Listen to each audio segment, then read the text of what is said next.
Welcome વિદ્યાર્થી મિત્રો, આપણે ચેપ્ટર નંબર 9ના સ્વાધ્યાયના દાખલા ગણી રહ્યા છે। 25 સ્વાધ્યાયના દાખલા આપણે ગણી ચૂક્યા છે અને 26મા દાખલા તરફ આપણે આગળ વધીએ તો બધા 26ની રકમ વાંચશે। તમને કીધું કે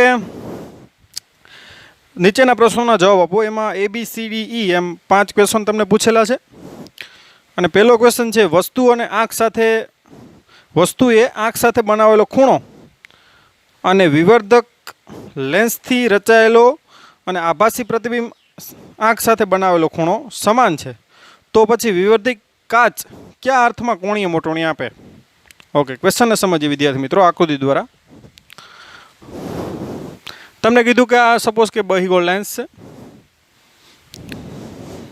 માનો વસ્તુ તમારી એફ અને ઓપ્ટિકલ કેન્દ્રની વચ્ચે છો તો આપણે આભાસી પ્રતિબિંબ મળે। રકમમાં એ જ કીધેલું છે તમને, આભાસી પ્રતિબિંબ મેળવીએ।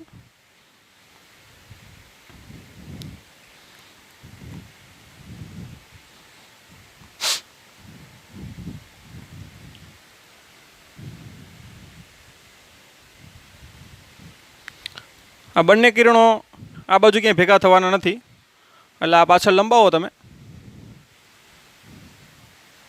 તો પર્ટિક્યુલર આ પોઈન્ટ આગળ તમને એડેસ મળશે અને આ બી અને આ તમારું શું થાય તો કે બી ડેશ। ઓકે વિદ્યાર્થી મિત્રો, તમને ક્વેશ્ચનમાં એવું કીધું કે અહીંયા જો આ વસ્તુ છે અને આ પ્રતિબિંબ છે। હવે વસ્તુએ અને પ્રતિબિંબે બનાવેલો ખૂણો કેવો છે કે તો સમાન છે, ધ્યાન આપજો। અને અહીંથી આપણે આ જોઈએ છે એટલે આ અંતર આપણે નજીક બિંદુ અંતર એટલે કેટલું હોવું જોઈએ? 25 સેન્ટીમીટર હોવું જોઈએ, તો જ આપણે એને જોઈ શકીએ અથવા તેના દૂર હોવું જોઈએ।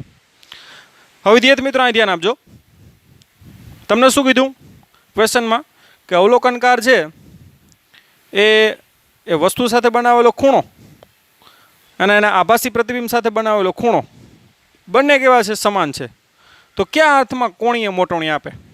ખ્યાલ આવ્યો તમને?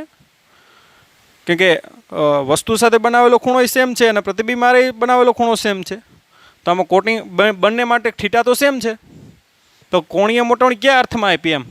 કોણીય મોટવણી એટલે ખૂણા સ્વરૂપે મોટવણી વિધિ એમ કે પહેલાં તમે આટલો ખૂણો જોઈ શકતા હતા પણ હવે આટલો ખૂણો જોઈ શકો, તો આમાં તો બંનેનો સેમ દેખાડે, તો કયા અર્થમાં કોણીય મોટવણી આપી? ઓકે વિદ્યાર્થી મિત્રો, તો જોઈએ આપણે। હવે વિદ્યાર્થી મિત્રો, જો આ લેન્સ ના હોય અને તમે એને જુઓ તો આ રીતે તમારે આ વસ્તુ છે અને તમારે અહીંથી જોવાનું છે, તો આ અંતર તમારે કેટલું હોવું જોઈએ તો કે 25 સેન્ટીમીટર। ઓકે, તો તમને આ θ0 ખૂણો મળશે અને એ ખૂણો કેવો મળશે? તમને નાનો મળશે। શા માટે? એ કે તમારે એને કેવી રાખવી પડશે તો કે દૂર રાખવી પડશે। જેમ તમે એને દૂર રાખો એમ ખૂણો કેવો થતો જાય? ઘટતો જાય। હવે આ બહિગોળ લેન્સ છે એ તમને શું એલાવ કરે એટલે શું અનુમતિ આપે તો કે વસ્તુને તમારાથી નજીક રાખવાની અનુમતિ આપે। હવે જેમ તમે વસ્તુને નજીક રાખશો, જો અહીં જોતા જાઓ તમે, આ જ વસ્તુ તમે નજીક રાખો, જેમ તમે વસ્તુ નજીક રાખતા જાઓ એમ ખૂણો શું થતો જાય? જો વધતો જાય। જો હજી તમે વસ્તુ નજીક રાખો તો હજી ખૂણો વધે, તો આ રીતે ખૂણો તમને એ રીતે વધારીને આપે। કેમ કે ડાયરેક્ટ જો તમે ખુલ્લી આંખે જોવ તો તમારે 25 સેન્ટીમીટર આવી રીતે રાખવી પડે, તો આ જે ખૂણો રચાય એ ખૂણો નાનો રચાય, પણ જો લેન્સ વચ્ચે આવી જાય આ રીતે તો આ તમને પ્રતિબિંબ અહીંયા દેખાવાનું ને ખૂણો કેવી રીતે દેખાય? આ તમને મોટો। તો એ રીતે તમે જો આ ખૂણાની મોટવણી તમને વધી કહેવાય, કારણ કે આ ખૂણા કરતાં આ ખૂણો કેવો છે? મોટો। તો એ રીતે તમે કોણીય મોટવણી સમજી શકો કે આવી રીતે બહિગોળ લેન્સ દ્વારા કોણીય મોટવણી વધારી શકાય। તો આ થઈ ગયો ક્વેશ્ચન નંબર A નો આન્સર। હવે ક્વેશ્ચન નંબર B જોઈએ આપણે। બહુ સારામાં સારો ક્વેશ્ચન છે આ।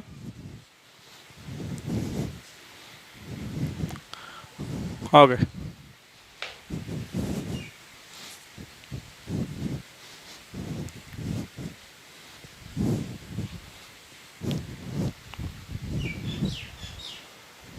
ક્વેશ્ચન સ્વાધ્યાયનો 26મો અને ક્વેશ્ચન એનો B। તમને કીધું કે સામાન્ય રીતે કોઈ પણ વ્યક્તિ વિવર્ધક કાચમાંથી વસ્તુને જોવા માટે આંખને લેન્સની ઘણી નજીક રાખે છે. જો આંખને દૂર રાખવામાં આવે તો કોણીય મેટવણીમાં ફેરફાર થાય. આપણે હમણાં જ જોયું હતું આ વિવર્ધક.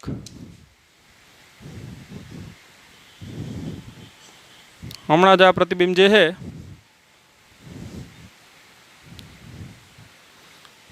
આ તમારે અવલોકનકાર, આ તમારું વિવર્ધક એટલે કે એને અભિસારી લેન્સ કે અથવા તો વિવર્ધક પણ બોલાય.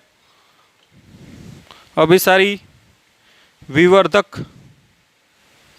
શા માટે વિવર્ધક? કેમ કે પ્રતિબિંબ મોટું આવે, વિવર્ધિત કરીને આપે. વિવર્ધક એટલે મોટું કરીને આપવું, અથવા તો એને શું કહેવાય? બહિગોળ લેન્સ. આ ત્રણ વસ્તુ સેમ જ છે. તો એના વડે આ જે આભાસી પ્રતિબિંબ આપણે અહીં દેખાય, પાછળ આ લંબાવી દો.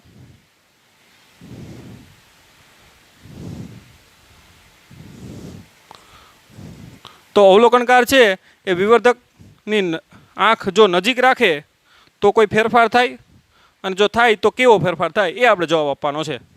તો વિદ્યાર્થી મિત્રો, જ્યારે પણ અવલોકનકાર આ વિવર્ધકની નજીક રહી અને આવી રીતે જુએ ત્યારે ફેરફાર થાય, તો કે હા ફેરફાર થાય. અને કેવો ફેરફાર થાય? તો કે મોટવણી તમારી સહેજ શું થશે? તો કે ઘટશે. તો આ રીતનો ફેરફાર થાય કે જ્યારે અવલોકનકાર છે એ વિવર્ધકની નજીક રહીને આવી રીતે જુએ તો ફેરફાર થાય, તો કે યસ. અને કેવો ફેરફાર થાય? તો કે મોટવણીમાં સહેજ શું થાય? ઘટાડો. શા માટે?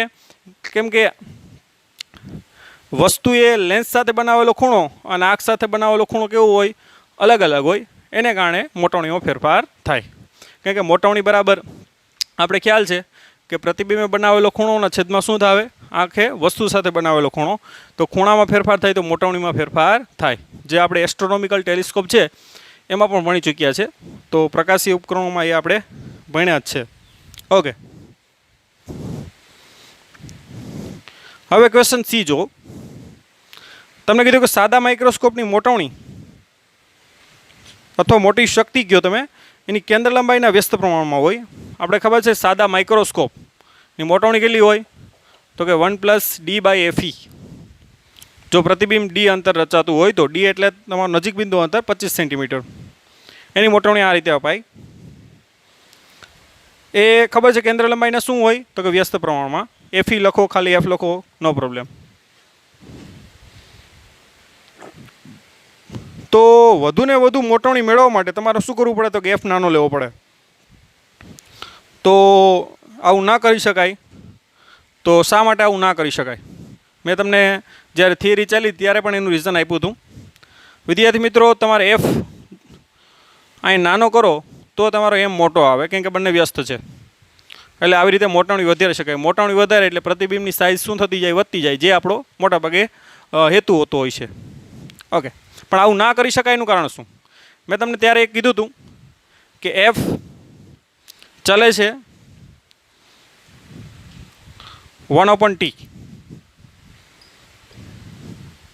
જો એફ તમારે ઘટાડવું હોય તો ટી એટલે લેન્સની જાડાઈ. જ્યાં ટી એટલે શું છે? લેન્સની જાડાઈ. તો એફ તમારે ઘટાડવું હોય તો ટી શું કરવું પડે? વધારવું પડે. ટી વધે તો જ તમારો એફ શું થાય? ઘટે. હવે જેમ ટી વધારો ને વિદ્યાર્થી મિત્રો, એમ લેન્સ કેવો થતો જાય? જાડો થતો જાય આવી રીતે. અને લેન્સ જો જાડો થતો જાય તો તમારું પ્રતિબિંબ કેવું થતું જાય? તો કે બ્લર થતું જાય, એટલે ધૂંધળું થતું જાય, એટલે સ્પષ્ટ રૂપે એને જોઈ શકીએ નહીં. મોટવણી વધે તો પ્રતિબિંબ કેવું થઈ જાય? ધૂંધળું. તો એનો કોઈ અર્થ રહેતો નથી. આ ઉપરાંત બીજી બે ઇફેક્ટ થાય જે તમને ખ્યાલ છે, એ પણ આપણે ટોપિકમાં કીધું હતું. વર્ણ વિફતન અને એરી રિંગ્સ. વર્ણ વિફતન અને એરી રિંગ્સ.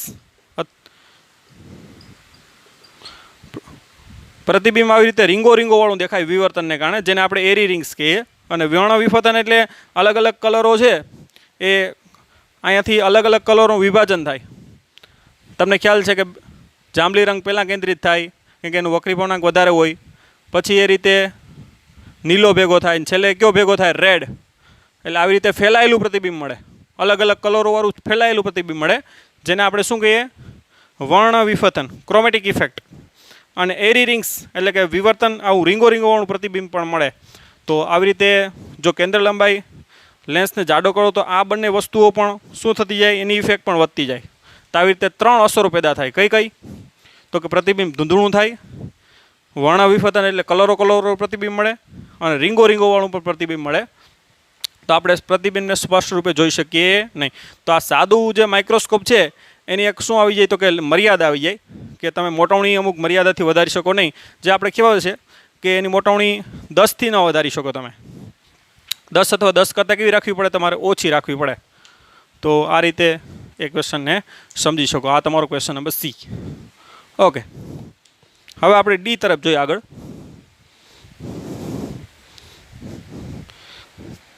તમે વ્યવસ્થિત રીતે લખતા જજો વિદ્યાર્થી મિત્રો. સંયુક્ત માઇક્રોસ્કોપના ઓબ્જેક્ટિવ અને આઈપીસ બંનેની કેન્દ્ર લંબાઈ નાની શા માટે રાખવામાં આવે? સંયુક્ત માઇક્રોસ્કોપ છે. ડી ક્વેશ્ચન જુઓ. એમાં એફઓ અને એફઈ નાના શા માટે રાખવામાં આવે? તો એના મોટવણીના સૂત્ર ઉપરથી ખ્યાલ આવે. સંયુક્ત માઇક્રોસ્કોપની મોટવણી આપણે ખ્યાલ છે વીઓના છેદમાં યુઓ M1 ગુણ્યા M2. M2 એટલે ખ્યાલ છે 1/D/FE.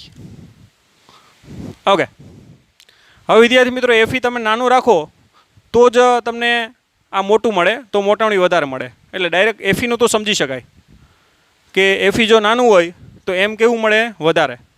એટલે એફઈ નાનું શા માટે ખ્યાલ આવી ગયો. પણ એફઓ શા માટે નાનું રાખવું જોઈએ? તો એના માટે સેજ સૂત્રને આગળ વધારવું પડશે. વિદ્યાર્થી મિત્રો તમારી જાતે થોડુંક તમારે કરવાનું છે. 1/V 1/- U plus 1/V is equal to ખ્યાલ છે 1/F. આના ઉપરથી મોટવણીનું સૂત્ર આપણે વીઓના છેદમાં યુઓ બરાબર સૂત્ર આ તમારે મેળવવાનું છે. આ રીતે તમને સૂત્ર મળશે એફના છેદમાં યુ માઇનસ એફઓ.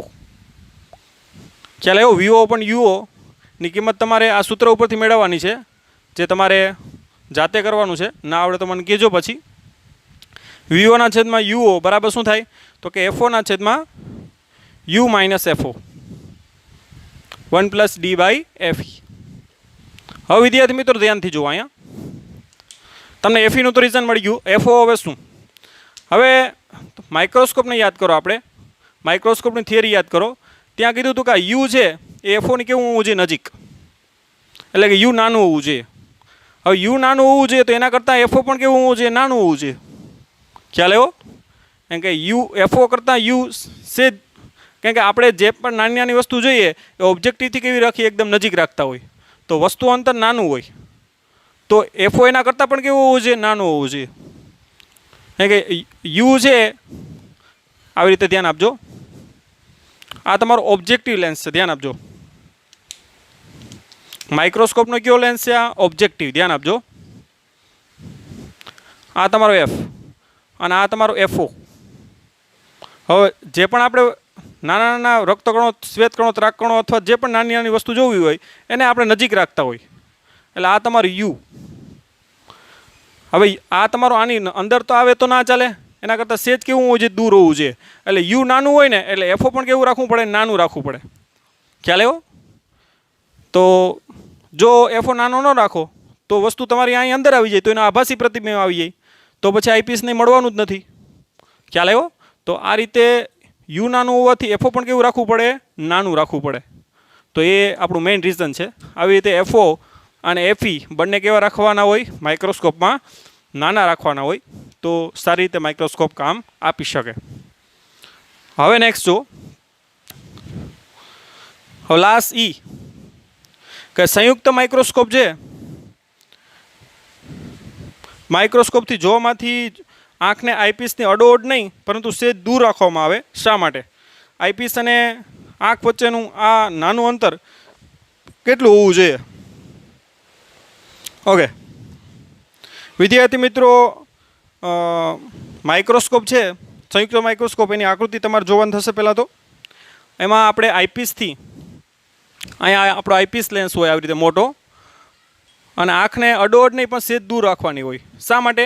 કેમ કે જે પણ કિરણો આવે વિદ્યાર્થી મિત્રો એ આવી રીતે આવતા હોય. હવે તમે આંખને નજીક રાખી દો તો તમને કિરણો પૂરતા મળવાના નથી. જે પણ ઓબ્જેક્ટિવ લેન્સમાંથી આ વસ્તુ હોય એનું જે પ્રતિબિંબ મળે આના માટે વસ્તુ થઈ જાય ને એમાંથી જે આવતા બધા કિરણો છે એ આંખ સેજ દૂર રાખો ને તો જ મળે તમને. બરાબર. જો આંખ તમે નજીક રાખશો તો બધા કિરણો તમને મળશે નહીં, અને બધા કિરણો નહીં મળે તો પ્રતિબિંબ તમને એ રીતે સ્પષ્ટ દેખાશે નહીં, એની તીવ્રતા તમને ઓછી દેખાશે. તો આટલા માટે થઈ અને એ અંતર થોડુંક વધારે રાખવામાં આવે. તો સંયુક્ત માઇક્રોસ્કોપ આપણે યુઝ કરીએ છીએ બાયોલોજીની લેબમાં વધારે પડતું, ફિઝિક્સની લેબમાં પણ યુઝ થાય ક્યાંક. તો ત્યાં એનો ઉપયોગ કરતી વખતે આપણે આંખ છે એને સેજ દૂર રાખીએ તો સ્પષ્ટ રીતે આપણે પ્રતિબિંબ જોઈ શકીએ. અને એ અંતર વિદ્યાર્થી મિત્રો કેટલું રાખવું જોઈએ તો એનું કોઈ ખાસ પેલું નથી. એ અંતર તમે 1 થી 2 સેન્ટીમીટર સુધી રાખી શકો. ઓકે, હવે 27મો દાખલો જુઓ. ઓકે, આપણે ઇરેઝ કરી દઈએ ત્યાં સુધી તમે રકમ વાંચો. સ્વાધ્યાયનો 27મી રકમ વાંચો ત્યાં સુધી.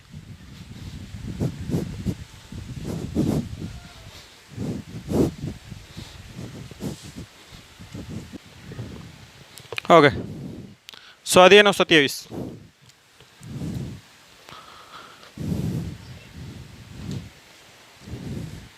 તમને કીધું કે 1.25 સેન્ટીમીટર કેન્દ્ર લંબાઈના ઓબ્જેક્ટિવ અને 5 સેન્ટીમીટર કેન્દ્ર લંબાઈનો આઈપીસ વડે તમારે 30x કોણીય મોટવણી મેળવી.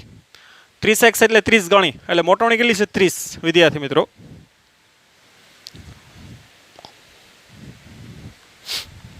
ઓબ્જેક્ટિવની કેન્દ્ર લંબાઈ આપી દીધી 1.25 સેન્ટીમીટર, આઈપીસની કેન્દ્ર લંબાઈ આપી દીધી 5 સેન્ટીમીટર.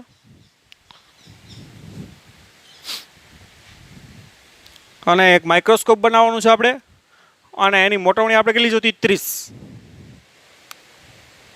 તો સંયુક્ત માઇક્રોસ્કોપની ગોઠવણી કઈ રીતે કરવી જોઈએ?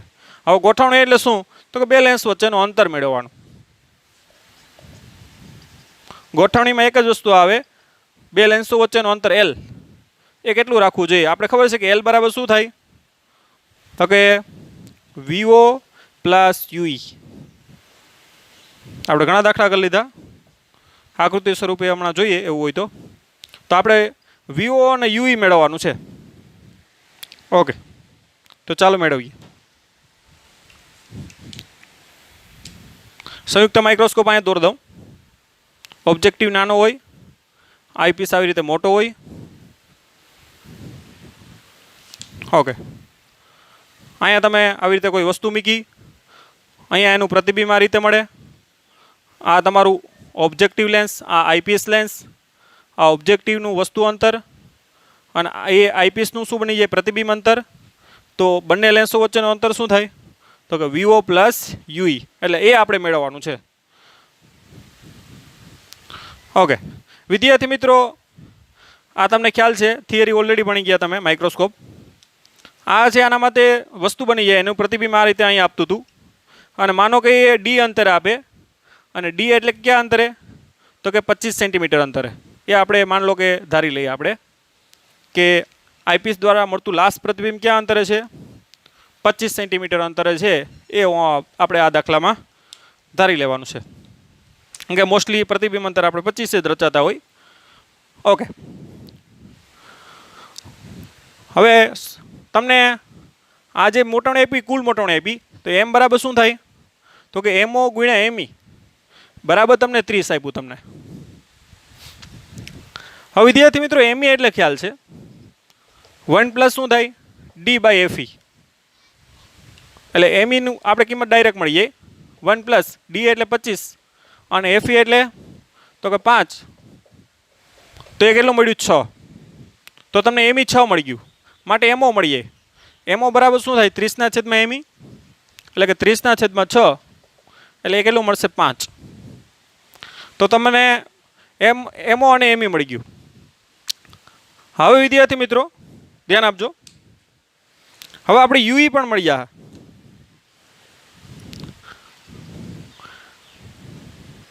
આઈપીસ લેન્સ માટે આપણે ખબર છે 1 minus 1/UE plus 1/VE is equal to શું થાય 1/FE. માટે 1/UE બરાબર શું થાય આ પેલી બાજુ આ બાજુ 1/VE માઇનસ 1/FE. ઓકે, હવે VE કેટલું છે વિદ્યાર્થી મિત્રો? આ કઈ અક્ષ થાય તો કે ઋણ x અક્ષ, એટલે કેટલું લેવાનું -25, એટલે 1/-25. તમારું પ્રતિબિંબ અંતર આ VE છે ને બરાબર D એ કેટલું છે 25, તો -1/25 માઇનસ FE બહિગોળ લેન્સની કેન્દ્ર લંબાઈ ધન હોય, FE કેટલું આપેલ છે તો કે 5, તો કે 1/5. માટે 1/UE બરાબર કેટલું થાય તો કે -25 માઇનસ ઉપર 5 નીચે 5 દશા લઈ લ્યો, એટલે -6 છેદમાં કેટલું થાય 25. માટે તમને UE મળી જાય 25/6, અને એ અંતર તમારે કેલ્સીમાં કરીએ 25/6 સોરી એ આવશે 4.17 સેન્ટીમીટર માઇનસ. ઓકે, તો આપણે UE મળી ગયું. હવે આપણે VO મેળવવાનું ટાર્ગેટ છે, તો VO ક્યાંથી મળશે તો કે MO ઉપરથી, કેમ કે MO એટલે ખ્યાલ છે પહેલાં તો MO બરાબર શું થાય VO/UO બરાબર કેટલું આપી દીધું અહીંયા 5. માટે વિદ્યાર્થી મિત્રો અહીંયા ખાસ ધ્યાન આપજો, અહીંયા +5 લેશો કે -5? MO એટલે આની મોટવણી, આ ધન અને આ ઋણ, એટલે એની મોટવણી કેવી થાય ઋણ થાય. એટલે ખાસ તમારે ધ્યાન રાખવું પડે કે અહીંયા તમારે કેવું લેવું પડે -5 લેવું પડે. શા માટે કે પ્રતિબિંબ તમારું કેવું છે વાસ્તવિક પ્રતિબિંબ છે, એટલે આપણે મોટવણી કેવી થાય એની ઋણ થાય. એટલે ખાસ અહીંયા ધ્યાન રાખવું પડે, નકર તમારા દાખલા જવાબ ના આવે. માટે VO બરાબર -5 કેટલું થાય UO. ઓકે, તો હવે આપણે કોના માટે લખ નાખીએ તો કે ઓબ્જેક્ટિવ લેન્સ માટે.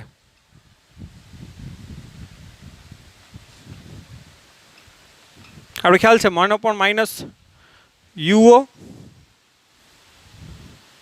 Plus 1/VO is equal to 1/FO. UO એટલે શું થાય તો વિદ્યાર્થી મિત્રો અહીંયા તમારે મેળવવાનું VO છે, એટલે તમારે UO ની કિંમત મુકાય. એટલે UO ની કિંમત શું થાય -VO/5. તો UO ની કિંમત મૂકી દો, કે આપણે મેળવવાનું VO છે. ઓકે, તો કિંમત મૂકી દઈએ આપણે એની માઇનસ UO ની કિંમત 1/-VO/5 plus VO is equal to 1/FO. FO એટલે કેટલું છે 1.25. આ છેદનો ઉપર હોઈ જાય માઇનસ માઇનસ પ્લસ, એટલે 5/VO પ્લસ 1/VO બરાબર 1/1.25, એટલે 5/6/VO બરાબર 1/1.25. માટે VO બરાબર કેટલું આવશે તો કે 6 ગુણ્યા 1.25, એટલે એ કેટલું આવશે 7.5 સેન્ટીમીટર. તો આ જે તમારું અંતર આવ્યું એ 7.5 આવ્યું. આ કેટલું આવ્યું તો કે 4.17.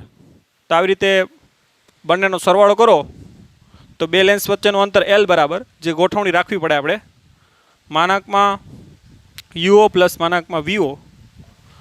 UO કેટલું છે માનાંકમાં આપણું 4.17 પ્લસ 7.5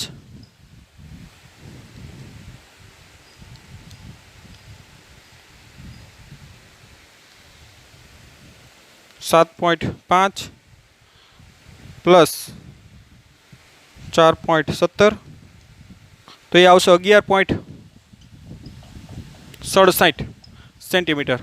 આવી રીતે બંને લેન્સો વચ્ચેનું અંતર 11.67 સેન્ટીમીટર રાખવી જોઈએ. આ પ્રમાણે તમારે ગોઠવણી કરવી જોઈએ. ઓકે, ફટાફટ આપણે લખી લ્યો.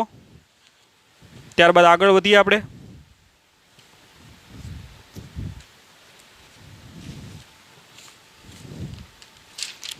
Okay, books,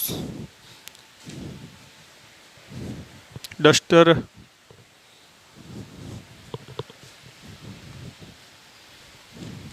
okay. સ્વાધ્યાય 28 રકમ વાંચો બધા. ઇરેઝ કરું ત્યાં સુધી રકમ વાંચો બધા. ઓકે.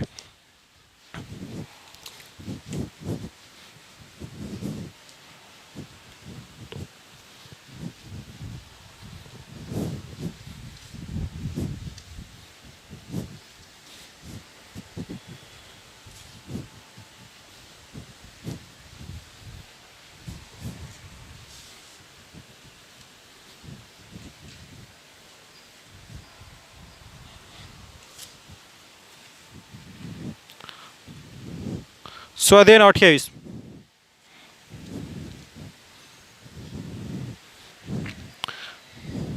એક નાના ટેલિસ્કોપમાં 140 સેન્ટીમીટર કેન્દ્ર લંબાઈ ઓબ્જેક્ટિવ ટેલિસ્કોપ છે, ધ્યાન આપજો. 140 સેન્ટીમીટર ઓબ્જેક્ટિવની કેન્દ્ર લંબાઈ અને આઈપીસની કેન્દ્ર લંબાઈ 5 સેન્ટીમીટર.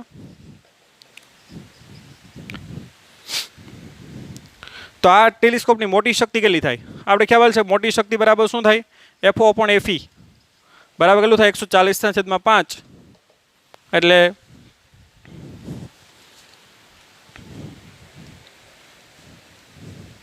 28.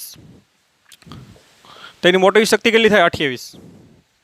ઓકે, હવે નેક્સ્ટ.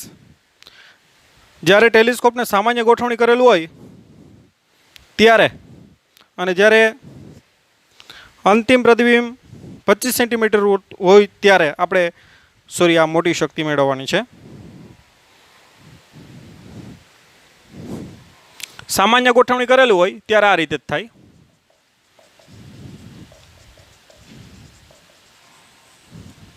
સામાન્ય ગોઠવણી એટલે પ્રતિબિંબ ક્યાં અંતરે હોય?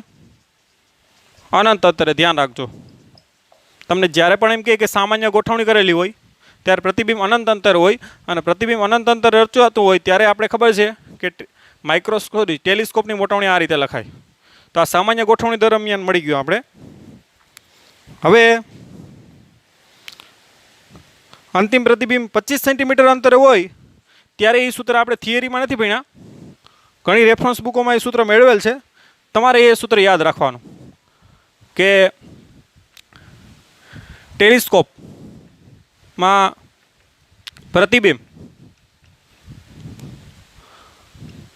નજીક બિંદુ અંતરે હોય ત્યારે મોટવણી આ રીતે આપી શકાય. એ સૂત્ર તમારે યાદ રાખવાનું છે, ધ્યાન આપજો. તો એ મોટવણી એમ બરાબર FO/FE 1+ જો માઇક્રોસ્કોપમાં D/FE આવતું હતું, અહીંયા FE/D આવશે, બાકી કંઈ ચેન્જ નહીં આવે. ધ્યાન આપજો. આ સૂત્ર તમારે મેળવવાની કોઈ જરૂર નથી, આ સૂત્ર યાદ રાખવાનું. ટેલિસ્કોપમાં જ્યારે પ્રતિબિંબ ક્યાં હોય? નજીક બિંદુ અંતરે હોય ત્યારે FO/FE 1+ FE/D આવશે. તો આપણે કિંમત મૂકી દઈએ. હવે FO કેટલું છે? 140. FE કેટલું છે? 5. 1+ 5/25 140/5 એટલે કેટલું આવશે? 5 ને 6/5. ઓકે, તો ફટાફટ કેલ્સીમાં કરીએ આપણે.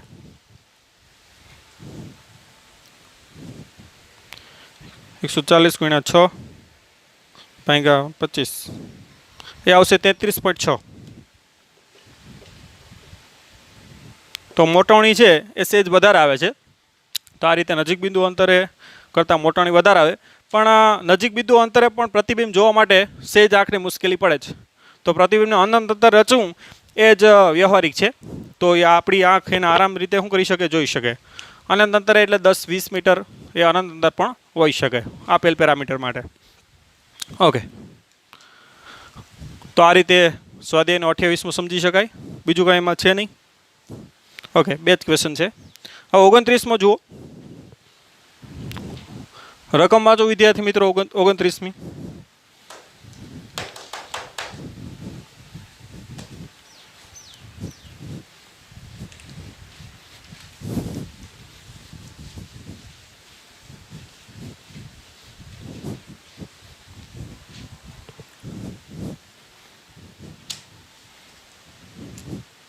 29. તમને કીધું કે સ્વાધ્યાયનો જે 28મો છે એમાં ટેલિસ્કોપ અને ઓબ્જેક્ટિવ અને આઈપીસ વચ્ચેનું અંતર કેટલું છે એ માટે ધ્યાન આપજો. 28નો એ છે ને, સ્વાધ્યાયનો 28માં એમાં જે કન્ડિશન છે ને એ પ્રમાણે ઓબ્જેક્ટિવ અને આઈપીસ વચ્ચેનું અંતર આપણે ખ્યાલ જ છે, એને ટ્યુબ લંબાઈ કહેવાય. એલ બરાબર શું થાય? FO plus FE. FO એટલે ખ્યાલ છે, એમાં આપેલું છે 140 અને 5, એટલે બંને લેન્સો વચ્ચેનું અંતર કેટલું થાય આમાં? 145 સેન્ટીમીટર, જેને આપણે ટેલિસ્કોપની ટ્યુબ લંબાઈ કહીએ. આ રીતે ડાયરેક્ટ તમને મળી જાય. અને બી ક્વેશ્ચન શું પૂછ્યો કે જો ટેલિસ્કોપને 3 કિલોમીટર દૂર આવેલા 100 મીટર ઊંચાઈના ટાવરને જોવા માટે ઉપયોગ કરવામાં આવે તો ઓબ્જેક્ટિવ લેન્સ વડે રચાતા ટાવરના પ્રતિબિંબની ઊંચાઈ શોધો. ઓકે, ધ્યાન આપજો. એના માટે આપણે આકૃતિ દોરવી પડશે.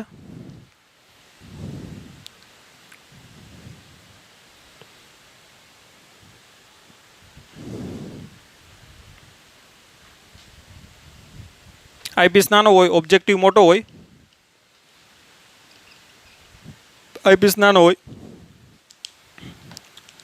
100 કિલોમીટર દૂર છે ટાવર. આવી રીતે 100 કિલોમીટર એટલે અતિ દૂરનું અંતર કહી શકો.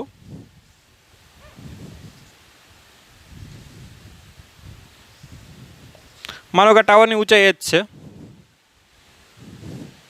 3 કિલોમીટર દૂર અને 100 મીટર ઊંચાઈ છે ટાવરની.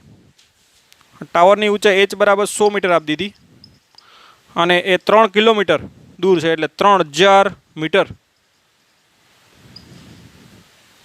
આવી રીતે દૂર છે. એટલે અહીંથી આવતું પ્રતિબિંબ કિરણ છે એ આવી રીતે આ રીતના હોય અને એ ક્યાં રચાશે? આના ફોકલ પ્લેન ઉપર. ધ્યાન આપજો, એટલે કે મુખ્ય કેન્દ્ર ઉપર રચાશે, કેમ કે અનંત અંતરથી આવે છે. ધ્યાન આપજો.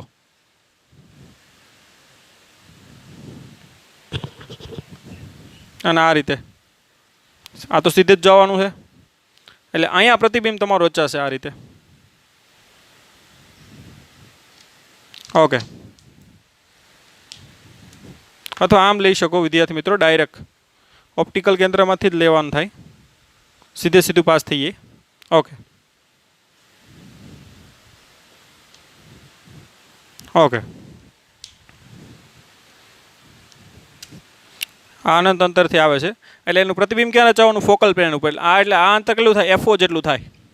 ધ્યાન આપજો. અને આ તો તમને આપી દીધું. માનો કે આ ખૂણો આલ્ફા બનાવે તો સામસામેના ખૂણા કેટલા હોય? સરખા હોય.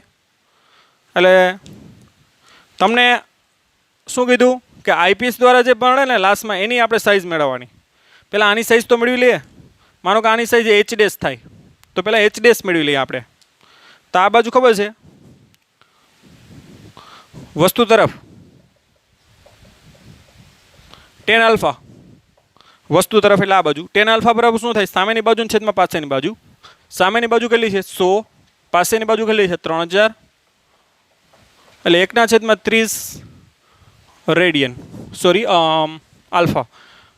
તો tan આલ્ફા બરાબર તમે આલ્ફા પણ લખી શકો, એમાં કોઈ પ્રોબ્લેમ નથી. tan આલ્ફા બરાબર એપ્રોક્સિમેટ આલ્ફા પણ લખી શકો અને 1/30 પણ તમે લખી શકો. અથવા તેમ ના લખવું હોય તો પણ ચાલે, 1/30 લખો. આ બાજુ પણ tan આલ્ફા લખી નાખો. પ્રતિબિંબ તરફ tan આલ્ફા, પ્રતિબિંબ તરફ. આ પ્રતિબિંબ છે ઓબ્જેક્ટિવનું. શું થાય તો કે સામેની બાજુ H' ને પાછળની બાજુ શું થાય? FO. માટે H' બરાબર FO tan આલ્ફા. FO કેટલું છે આપણી પાસે? તો કે FO કેટલું છે? 140. રકમ મેં તમને કીધું ને સ્વાધ્યાય 28માંથી લેવાની, એમાં FO 140 આપેલ છે અને FE કેટલું આપેલ છે? તો કે 5 આપેલ છે. ધ્યાન આપજો. તો 140 માટે H' બરાબર આ 0 કટ 14/3 સેન્ટીમીટર. આ પ્રતિબિંબની ઊંચાઈ આવી પણ ઓબ્જેક્ટિવ આપી એ આવી. હવે આના દ્વારા જે મળે ને એ આપણે મેળવવાની છે. ખ્યાલ આવ્યો તમને?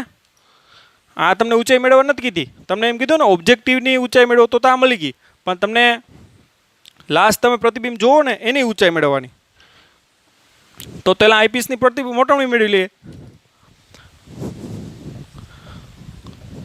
આઈપીસ લેન્સની મોટવણી.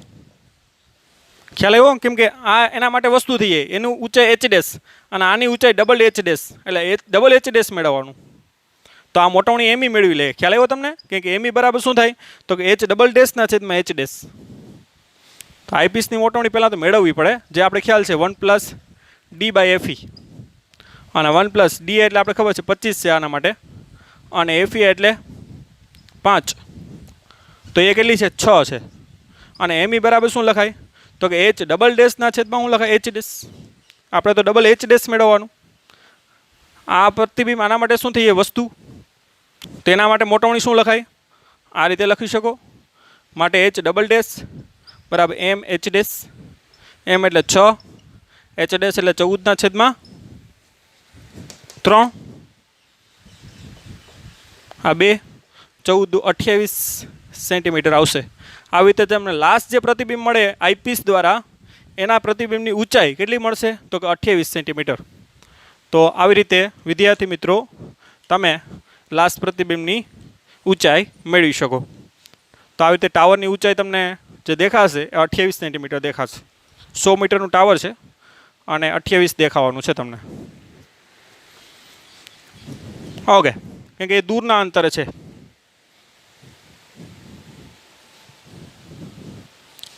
ઓકે, હવે આમાં સી પણ છે વિદ્યાર્થી મિત્રો. હજી જો ટાવરનું અંતિમ પ્રતિબિંબ 25 સેન્ટીમીટર મેળવવામાં આવે તો પ્રતિબિંબની ઊંચાઈ શોધો, જે તો આપણે મેળવી લીધી. તો બીમાં શું કીધું હતું?